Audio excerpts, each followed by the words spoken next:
So yeah, I mean, we're talking real life. We're talking to real people about real things, discussing real problems, coming up with real solutions. This is our life. This is my life. This is real life.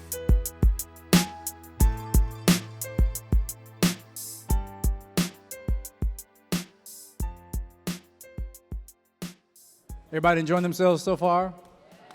Woo! Good. Well, we caught word that y'all were like, y'all took off the session that I wanted. I want to get this session, so I get to lead this session today.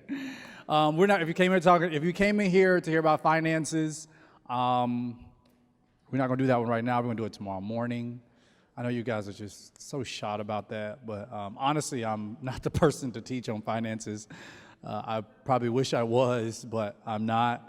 I'm one of those Holy Spirit guys where I'm like, hey, if you got faith, just do it. Who cares? I mean, to be honest with you, I don't even manage our finances at home. I don't. My wife does. And I'm not ashamed to admit that. We live in a household where my wife knows what comes in, and when she sees book money and stuff like that come in, she's like, these are the bills that have to be paid, and we pay all the bills. Because if it was up to me, we'd all be living by faith. We'd all be living by faith. That's how I live. I live by faith. I don't care.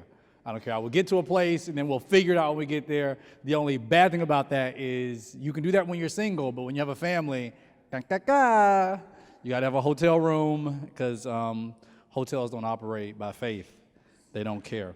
But I want to do something that's very interesting. So we're going to talk about would you, I'm not sure the correct pronunciation of that or how I'm supposed to say that. English majors in here, you probably do. If so, who cares about that? Would you marry you? Ooh. So now, let's talk about the dreaded list. And before I start talking about the list, let me ask this question. Who in here is bold enough? Oh, you already know where I'm going. You already know where I'm going with this. Who in here is bold enough to tell us at least 3 characteristics? What's on your list? Huh? What is it? What list? Okay, the list I'm talking about is the list that normally we have in choosing a partner and choosing a spouse. Like what it's supposed to look like, supposed to drive. Hey, we're going to all be transparent in this room. We leave it in the room. What happens is Orlando stays in Orlando. I don't know if that matches Vegas, but whatever it is. Okay, at least 3. My first one would be that he has to love God above everything and anything, a God-fearing man, like a real God-fearing man. Okay. Second is he has to like my kids, else he's out. Ooh, check. Like he has to like them. And then the third thing would be someone I can grow with and do ministry with. Ooh. Really wants to go out there and evangelize and bring people to Christ. That's all we're about over here. Ooh, so we have God-fearing man, check.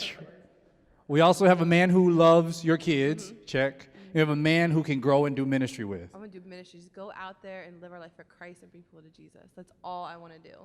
Check. All right. And lead. Lead us to do that. And lead. Yeah, obviously. Lead how? Well, he has to be the man of the house. He has to be able to lead us. Ooh. We're going to talk about that one too. Leadership. And check me, because I'm hard to check. Oh, because you're hard to check. Oh, gosh. This is going to be so much fun. This is going to be so much fun. All right, who else can give us a list? At least 3 things. At least 3.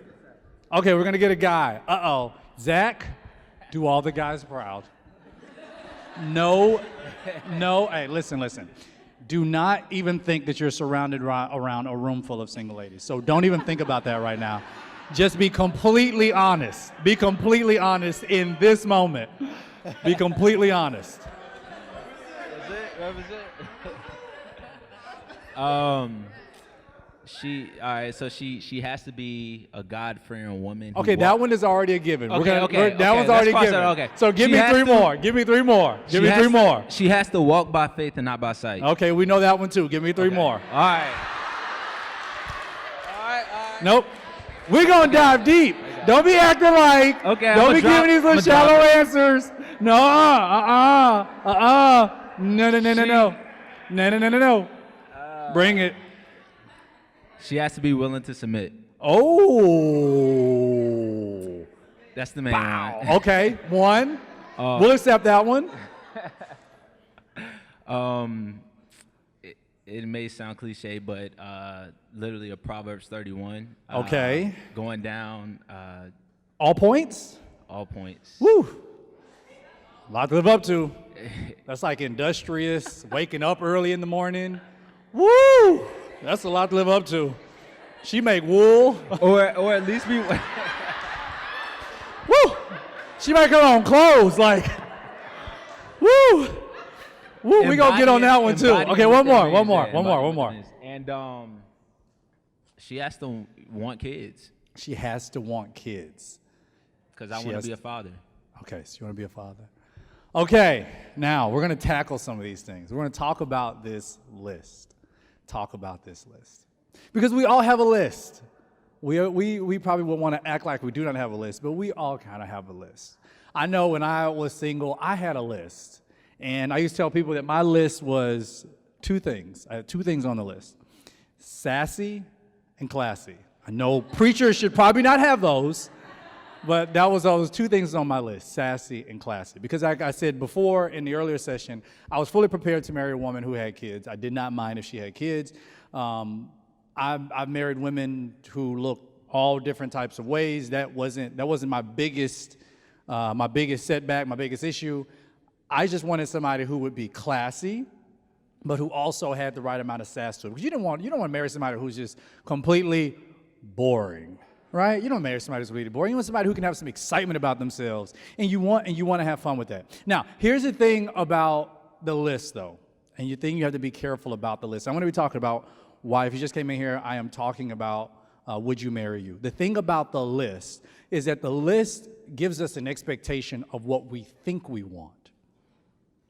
What God gives is what we truly need. So, the list is going to tell you what you want. God is going to give you what you need. So now the next question is, I want you to ask yourself, I'm not going to pull this one around, I want you to ask yourself this question: what are my expectations? I want to get into a relationship, but what are my expectations? Because if your expectations is that you want to marry somebody who does this, all these things, then you might be single for a long time. Now, in me saying that, I am not saying to lower your standards. I think that standards are a very, very good thing to have. But what I am saying is that you have to make sure that your standards, the things that are on your list, are biblical. Because how many of you know many of the things that are on our list aren't necessarily biblical? And we push a lot of people away and a lot of prospects away because they don't usually fit our list. Newsflash here, I don't know how many of you know this, but Heather was not on my list. Heather's a very beautiful woman, but she was not on my list. She was not on my list. In fact, I wanted What happened? Why do you say that? I'm being completely honest with you guys. This is a transparency moment. What happens in Orlando stays in Orlando. And I can trust you all. I feel like I'm family right now. It's like a therapy session, so I'm going to tell you. So, Heather was not on my list. I wanted a girl who, I thought I wanted a girl who was like down south, country. I grew up in Mississippi. I was born and raised in Mississippi, so I thought I wanted a down south girl who can cook me like, fried chicken, fried pork chops, macaroni and cheese, even though I've never eaten macaroni and cheese in my entire life. But I know I'm lactose intolerant. It's a whole story. It's crazy. I grew up eating cereal and water.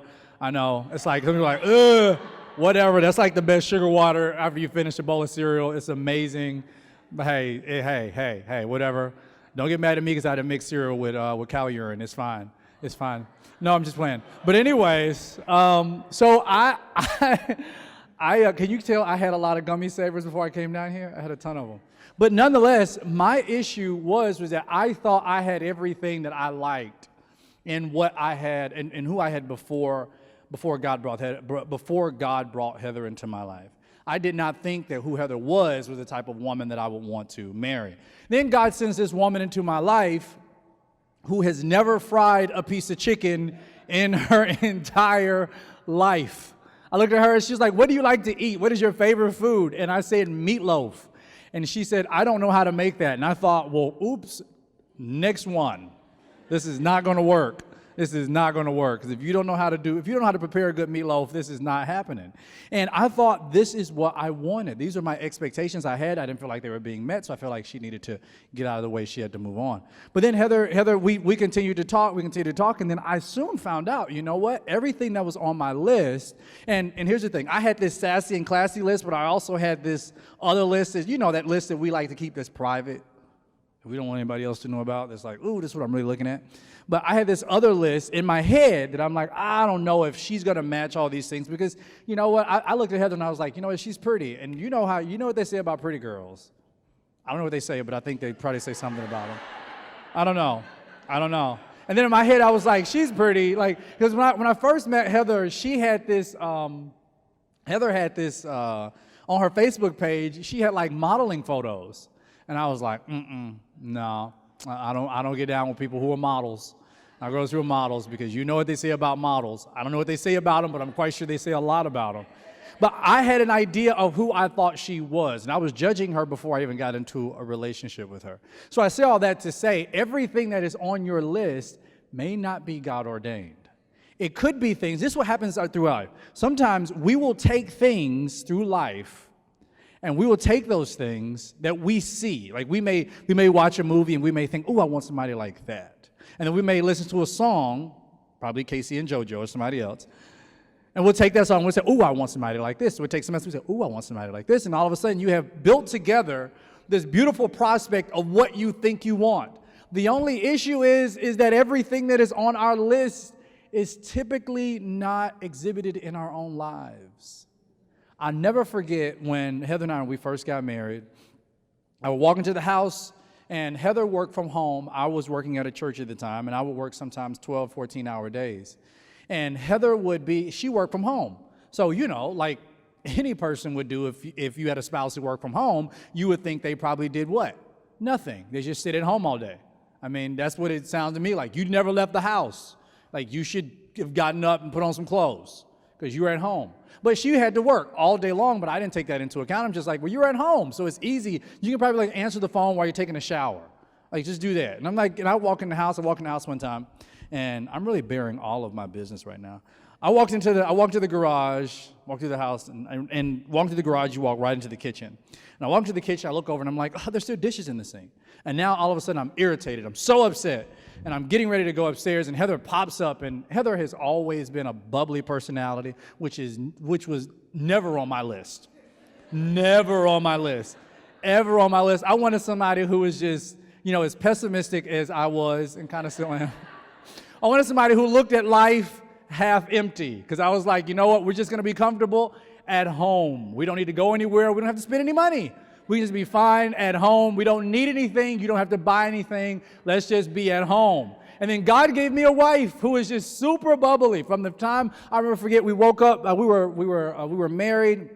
The first morning of our marriage, she looks. I'm asleep.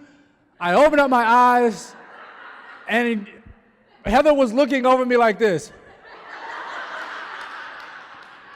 And I looked at her and I said, what are you doing? She's like, oh my God, you woke up. I'm so excited. We have so much we have to do today. And I'm like, oh my gosh, she's crazy. She is crazy. And here's the other part of that. We're on a cruise ship. So I'm like, oh my God, one of us has to go. Like somebody has to go. And I'm like, okay, I'm not jumping off because I can't swim. She said she can, but I'm not sure she can swim back to Jamaica this fast. So I don't know. But anyway, I mean, it was like I never asked for that, right? I never wanted that. I felt like in the beginning of the stage of our marriage that God was just playing this really cruel joke on me. Like, hi, I want you to be happy. And Heather and I, we used to get into legitimate arguments about being happy. And I would say to her, life is not about sunshine and rainbows. And she would say, no, life is about being happy, and you should enjoy it, and it's happy. In fact, She spends time with the Lord like this. I love you, God. I love you, Jesus. I love you. And she would just dance around the room. So much so that when we first got married, in our quiet times, we learned very quickly we have to be separated. Because her quiet time, she blasts the music up full throttle, and she's just dancing. And she's like, Lord, I love you. And she's just dancing with Jesus. And I like to be in a dark room with a small light. As if I'm in prison. And I'm reading the Word of God. And it's like war to me. That's how I like to study. And she would blast it so loud that I would have to go into...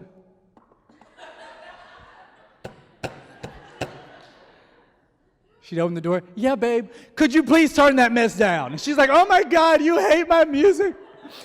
But I never wanted that. I never thought I wanted that. And then now my wife has brought an adventurous side out of me. And without her, I would have never, taken the trips that we've taken. I would have never gone to places that we've gone to. In fact, for me, a vacation is when I get to the hotel room that I paid for, I stay there. Why leave a hotel room that you paid good money for? I just don't understand that. To go on a trip, like, why? We're already here. We can see the ocean from right here. Hey, ocean, I see you. I'm not going to the ocean. I'm not doing it. But Heather's like, no, let's rent a car. Let's drive up. We were in Puerto Rico, and Heather said, let's drive up El Yunque Mountain. No. Like, obviously, God didn't want you to go up there. If he did, he would have, like built some kind of, balloon or something to take you up there. He doesn't want you to go up there. But Heather's like, oh, let's do it. We're in Puerto Rico. We probably never get a chance to go. We should do it. So I go rent it. Is this okay if I tell y'all stories? It's okay, right? Okay, good. Because y'all are getting prepared so y'all can learn from our mistakes. But anyway, so I go, we're in Puerto Rico now. Now, everything is written in Spanish. All the signs are written in Spanish, of course. So I go to the Avis rental car, and I'm like, oh, I'm going to rent a car. We're going to drive up the mountain. So you would think I would probably rent like a Jeep, right? A Jeep. You rent a Jeep. You're going to drive a mountain. You rent a Jeep, right? Nope, not me. I get a Chrysler 300. Wide body car. Get Heather in the car. She's like, where are we going? We're driving up El Yunque Mountain. I feel like I just want to ride up there in some type of style. It was the best thing they had. I'm riding up. So we get in the car. The road is extremely narrow. There is no barricade on the side of this thing. I'm driving up, and there's a bus that's coming on the other side. And they're trying to come down, I'm trying to go up, and now we have a game of chicken. A game that I was not prepared to lose. And I was trying to count the number of victims that were going to be on that bus because I was not about to fall. But nonetheless, we both skirted right by. I just pushed in the windows, and we both got right by. We went right by each other. We get up there, we park the car, and we're here. It has a big sign that says rainforest, it says a waterfall this way. And I'm like, okay, great. Heather's like, oh, we finally made it. We can walk to the waterfall. Excellent, right? Everything should be great, right? No, complete mistake. We start walking. 45 minutes into the walk, I pass by an older lady who's sitting down the rock, and she is massaging her feet. I look at her and I said, ma'am, are you okay? And she says, you're still not even halfway there yet. Oh, yeah. So we had to walk another 45, 50, an hour to finally get there. We finally get there to the waterfall. And now Heather's like, see, babe, you're so relaxed. You should enjoy it. And I got there and I'm like, you know what? This is so amazing. I'm so glad that I did this. And then once I slipped on one of the rocks, I realized I'm ready to go back. This is too much, and now it's getting dark outside, and you cannot drive a Chrysler 300 down a steep hill, down a mountain in the dark. So anyway, we got back down, got to the hotel, and then she's like, "Oh, I want to do something else. I want to go bungee jumping." And she wanted to go, and what's the thing called where you hit yourself on the back of a boat and then you go up in the air? Parasailing. That's the dumbest thing in the world to me. If you've done it, if you're doing it here, God bless you. I just don't understand why anybody would want to just put their life on the line like that. But she wanted to do all these things. I say all that to say, what's on your list? Again, maybe things that you want. But God is going to give you what you need. I want you to take all of your expectations that you have about relationships, and I want you to ask yourself this important question. Do I live up to those expectations? Do I live up to those expectations? I've heard this said a lot to singles, and All the singles conferences I've done, when I sit down in the audience, I always hear this from people. The speaker get up and he'll say, you want to make sure that you are the best you when you get married. The only problem is because you won't know the other you who is getting married. You won't know that other person. I saw all the people I sit down with in premarital advisement. I can sit down with you and I can have 25 to 30 sessions with you. We can go a full 50 sessions. The problem is when you get married your first week, you probably will still argue and fight because you won't know you until you get married. Because marriage becomes a true mirror. The person who is the closest to you, and that becomes the truth that you'll live in your life. The next question I want you to ask, I want you to ponder is this. Do you like what you're offering? I'm talking about you. You. Being in a relationship, do you like what you're offering? Do you like what you're offering? Do you like what you're offering? Now, some of us may say, yeah, I kind of like what I'm offering. Some of us may say, oh, I don't know if I really like what I'm offering. Ultimately, you have to answer yourself the question, do you like what you're offering? If you do not like what you're offering, then the important thing for you to do is to come up with the plan to say, these are things I must change. Now, going back to the story that I had, I did not forget when I walked into the garage and my wife was, oh my God, you're home, blah, blah, blah. I looked at her and I said, what is wrong with you? Yeah, you're right. Ooh. And Heather's, my wife is she's adopted 23 brothers and sisters, but she has mom and dad, an actual mom and dad. I mean, you have to have one of those to be born nowadays. And her mom is white and her dad is black. So usually I look at her and I'm like, okay, which side is coming out right now? And I usually can tell the side that's coming out right now depending upon her response. But nonetheless, she looks at me and she's like, what? And I'm like, look, the reason why I'm upset is because the dishes are not done. And back then, I was really hung up. We were both hung up on the 5 love languages. Anybody ever read that book? Y'all like that book? Oh, great book. You got it right now. Yeah. I was really hung up on that book. We were both hung up on that book. And I'm going to tell you, that book put us in major bondage in our marriage. I know. It's a good book, though. I was trying to preface the way I said it. That's just why I didn't look at you when I said it.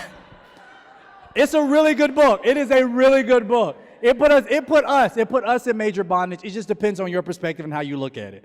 And the reason I'm going to help you with this, so you don't fall into the same trap we did. It put us in major bondage because my wife's top love language is physical touch. She scored the highest on physical touch. My score on physical touch was a 0. I was 0 on physical touch. That means do not touch me. Don't even stand close to me. Now you can see why Disney World is not my friend. Why are you walking next to me? Why? Physical touch is a 0 for me. My highest love language was acts of service. My wife's score in acts of service, 1. So we're at opposite ends of the spectrum. So when I walk in the house, I see washing the dishes as meaning that you really love me and you're concerned about me coming home. My wife sees washing dishes like, I'm not washing the dishes because I did stuff all day long. And when I walked in the house, she looked at love as if you're going to touch me, you're going to hold me, you're going to tell me that you love me, and tell me that I'm beautiful. She wanted that from me because it was physical touch, then it was affirmation, then it was gifts, and everything else was just all crammed up in there together. And at the very bottom was acts of service. Like my wife is like gifts, physical touch. I mean, everything is just all right there. And then it's at the bottom with nowhere to be found is acts of service. And I got upset. I never forget going to bed that evening. And the scripture says, don't let the sun go down in your wrath. And when you get married, you're going to hear that over and over again. And guess how many times you're going to actually follow through with it? Probably none. Because it's enjoyable to be mad at times. It is. I'm preparing you all now so you guys will know. But anyway, I'm going to bed, I'm upset, and the Lord says, you need to get up, you need to pray. And I'm like, okay, I need to go pray. But the problem is that if you go before the altar and you still have aught with your brother, your sister, you need to deal with the aught first. And then you go back to the altar. So I'm like, oh, here we go. So I go to the bedroom, I'm like, Heather, I'm sorry. And she's like, you're sorry for what? Okay, here we go with this again. I'm sorry because I said something that was mean. What did you say?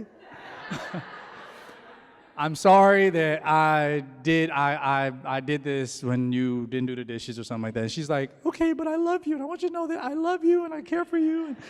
So anyway, I go into prayer. I get down on my knees, on my hands, because again, I like a dark space, a little bitty light, dark space, as if I am the Apostle Paul sitting inside a prison. And I'm like, God, speak to me. And I hear this still small voice, and the voice says to me, dishes are not gender specific. Was not prepared to hear that one. Oh, God was trying to teach me something. And that was what I was expecting out of my wife, I was unwilling to give myself. When I walked into the house, my mind was set on selfishness.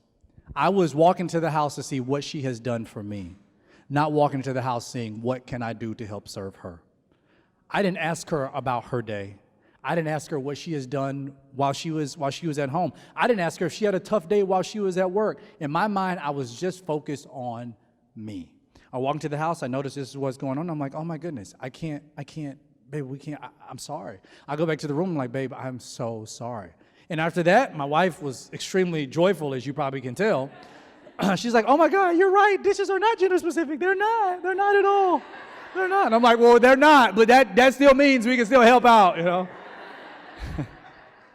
My wife would tell anybody she does not have a gift of clean. She just does not. My wife, she is a great cook. And people around the world have been blessed by seeing her videos of cooking, her cookbook, you've probably been blessed by it. I've seen women who have created things and like, oh my God, look, I created this. But on the other end of the Instagram photo that we do not see is the kitchen. Boom. Because my wife will use every measuring cup in the kitchen. She'll use every plate, every glass, every spoon, every fork, every knife. But you know what? She is a great cook. And I'm telling you this to say this. My expectation has always been, this is what I'm looking for, and I'm looking at it from a place of selfishness. The reason why God gives you what you need is because I want you to listen to me carefully. Because your spouse will be your medicine. Your spouse will be your medicine. Your spouse will come in to help pull things out of you that you didn't know what were really in you. Your spouse is going to show you things in you that you thought that you had fixed. I thought I was the bomb.com before I got married. We all do. We all think, oh, I don't need to fix anything. Please, I'm married. Fix anything? I mean, before I got married, I was like, dude, I'm good. I had Burger King last night, a Whopper, and a Big Mac. Judge me. Like, I thought I was good. Like, I wash my own clothes. I cook my own food. I don't need, women be like, I don't need no woman for this. I'm like, well, I don't need a man. I don't need a woman. It's just, for me, it was just like, it was clockwork in my head. I felt like I had it all together. Then I get married, and now God is showing me my selfishness. And then, check this out. He's showing me my selfishness through all this stuff. And then my wife comes, she looks at me, and we're probably like 2.5 years into our marriage, and we finally have this conversation about our expectations. My wife looked at me, and she said, you know what? Honestly, you weren't anything that was on my list. And I'm like, well, who was on your list then? Because when you say it, it's like it's really cool. But then when I hear her say it, I'm like, hold up, well, what jigaboo you talking about marrying? And she's like, no. I mean, I had a list of what I thought I wanted. And then God, imported this country boy from Mississippi. And then we come together and we create a union together. The question is, would you really marry you? Because, see, you can really answer that question because you know you. The other thing I want to say here before I still got time before I open up for questions. Don't hide those areas of insecurity that you don't want anybody else to see, because it's those areas of insecurities that you're going to have to confront when you get married. The reason why God gives you what you need and not what you want is because what you want may not challenge you to change, but what you need will definitely challenge you to change. Heather challenges me to change, and I am not afraid to admit that. My wife talked this morning how I challenged her in our courtship. Well, she also challenged me. Because while when she mentioned that I was really rough on her in the engagement stage, she's right, I was. Because when it came time, like her crying and stuff like that, she's like, oh my God, I'm having a rough day at work. And I would tell her stuff like, hey, you gotta deal with that. You gotta deal with that. Like, you gotta stop crying. You gotta toughen up. Because life is tough, but that's just how I've always been. You gotta toughen up. Life sucks sometimes. It's hard. It's difficult, things happen. But you know what? We don't cry about it. And that's become a thing in our household. My wife will look at our children. She'll look at Logan and she's like, you know what, Logan? I know this is what you wanted, but you know what? Life is sometimes difficult. Hardships come. But you know what? We rejoice in the midst of them. You are a leader. We fight in the midst of them. We don't give up. We're going to keep telling the devil he's not welcome here. He's not welcome in our minds. We're going to just keep going. And you know what? When you keep doing that and you keep talking about that, things start to get better. You start to get an enlightenment about yourself. But you have to recognize that what the spouse God gives you is going to be your medicine. It's going to be your medicine. And you can't cover up those insecurities. You can't keep covering those things up. You think you can, but here's the thing. When you get married, you're going to have to be naked before them. I'm just talking about not just body either. I'm talking about everything. Because they're going to see all your emotions. They're going to see how you are in the morning. Because see, now everybody can see you when you wake up for work and however you're already dressed up. But your spouse is going to see everything about you. And you have to deal with those insecurities and those things now. And don't get me wrong, you're not going to arrive at this thing perfectly before you get married. I mean, if you did, there would be no need for you to have a spouse. But remember now, in the book of Genesis, God provided Eve for one purpose, because Adam needed help. And a man does not need help if he's not doing anything. So it could be that a lot of women are looking for somebody because they want to help, but the problem is that too many men are not in position or purpose because they're not doing anything.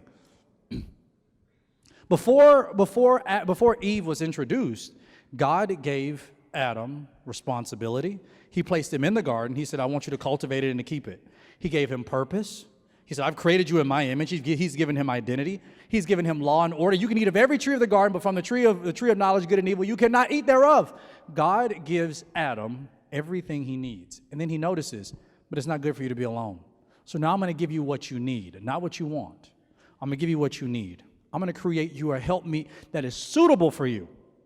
And then he fashions this rib into a woman, and now the beautiful presentation comes, and now Eve walks towards her husband. At least this is how I would imagine it would happen.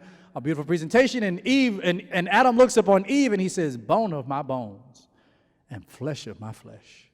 I mean, a beautiful presentation here. But the issue here is that Adam got what he needed, not what he wanted. Do you understand what I'm saying here? The next question I want you to ponder before I go to questions is this. Are you looking for perfection while you're only willing to offer imperfection? Are you looking for perfection in the person that you think you want to be with? Are you looking for perfection while you're only willing to offer imperfection?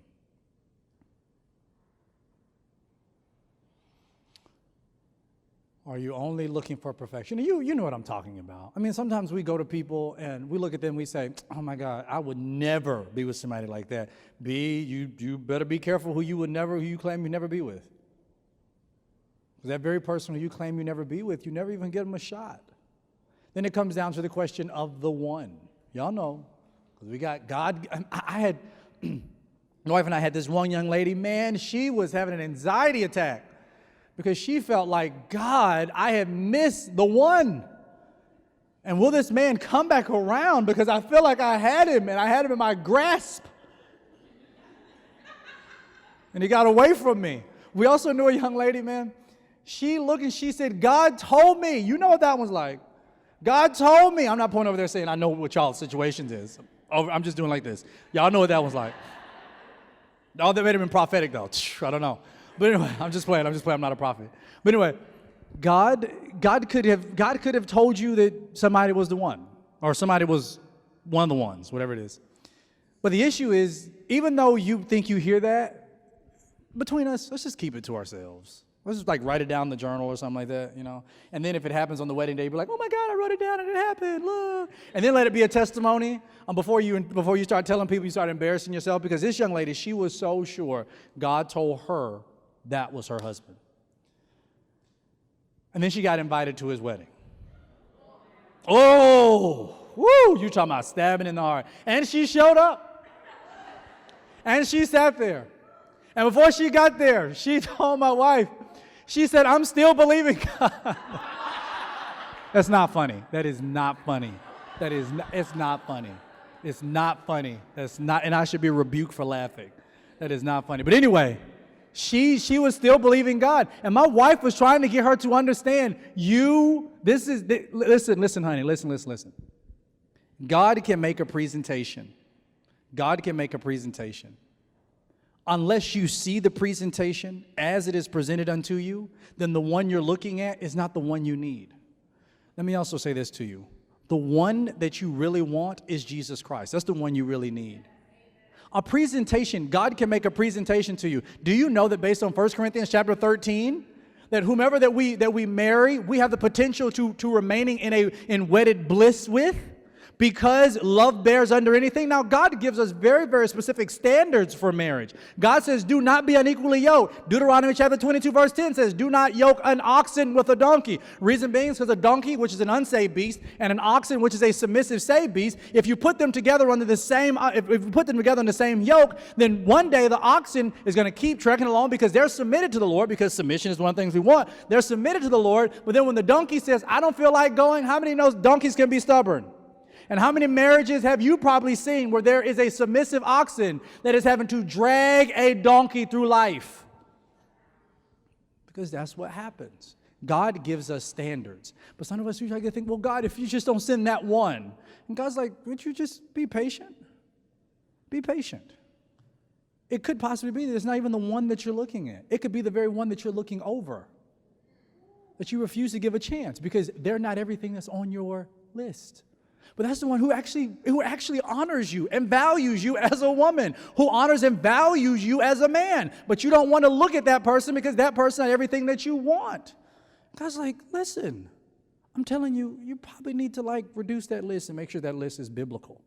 This is a very important thing that we have to consider. But the biggest thing here is really asking yourself the question, would you marry you? I have time for some questions. Any questions that we have?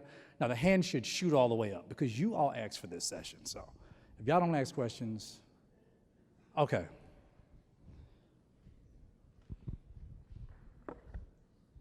Hey, how you doing? Question is, how important is it to have every single belief the same, congruent? Because I was in a past situation, and she was a Christian, she loved God, but we had very small differences in doctrine. So how do you be patient with that? Like you try to explain it to her. No, you I love understand. her, and this is a past.